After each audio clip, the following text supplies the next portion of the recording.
Put it in a piece. The trans business across Europe is astonishing. I had a paper some months back where I looked at some of the royal families of Europe going back over the last 100 years. Yes. Yes. And you can, they jump out at you. The male qualities, they are actually comical.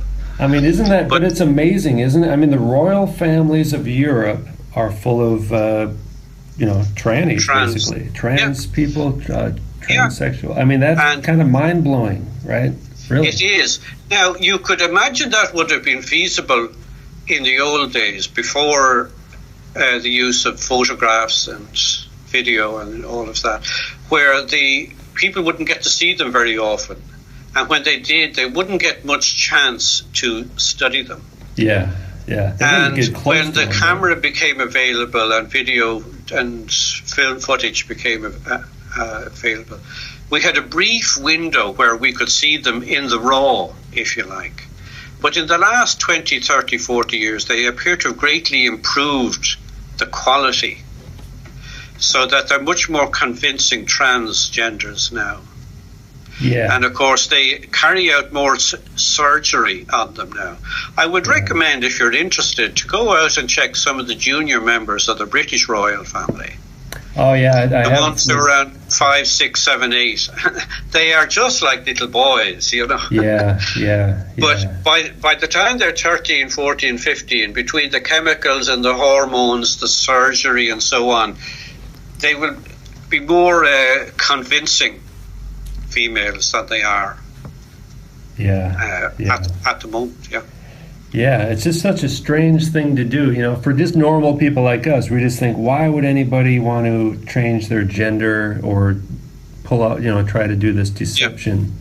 And now, do you think it's something they have to do to please their gods, right? Their master? I think it is. I think it's part of this cult, club, society. Mrs. Thatcher made a famous remark years back. She was one, and she spoke about a certain person who was getting above a station, and she was saying, he is not one of us. And, at the time you would tend to think, well, they're speaking only of the power elite. But now that we have a different coloration on that now, because we see it could possibly mean that he wasn't a member of this club. One of us, yeah. One of us. So they're in some club. And I think the Mitfords used to have a term, you and non-you.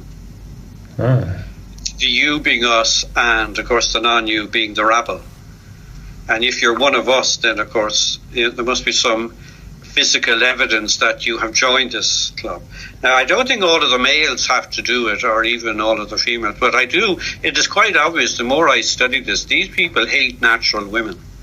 Yeah. They hate natural childbirth, they hate natural marriage, they hate natural families. Yes. Is that their hatred of humanity in general, or what is that all Well, it about? seems to be whether Satan hates women more than men, and this is carried through, or whether it's part of a general strategy that they are following to wipe out the family, separate sex and marriage, separate the rearing of children from their parents, so that the state raises and brainwashes the child, and where generation takes place without the uterus, because the striking feature of an androgyne is the thing you can't see. They don't have a uterus. Great point. But they always pretend like they do.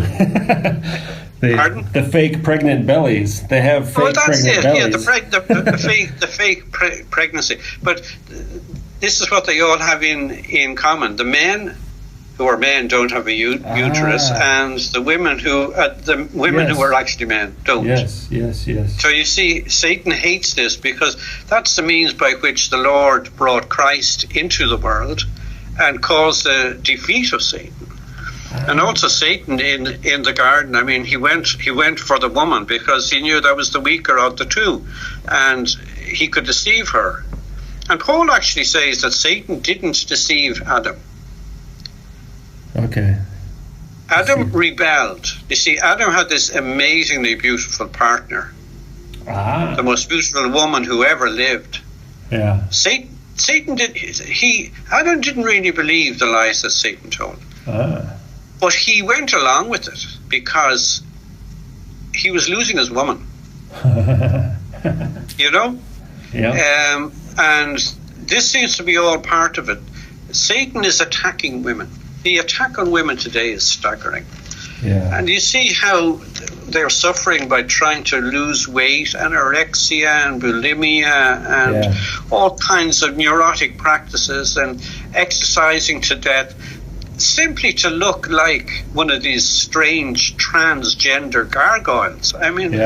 Yeah, and not wanting to get pregnant, to get fat and stuff. And not wanting to get pregnant. Not wanting to have babies. Abortion. That's abortion. The murder of children. Is anything more pleasing to Satan than to have a mother kill her own child? Wow. It's just astounding. Wow.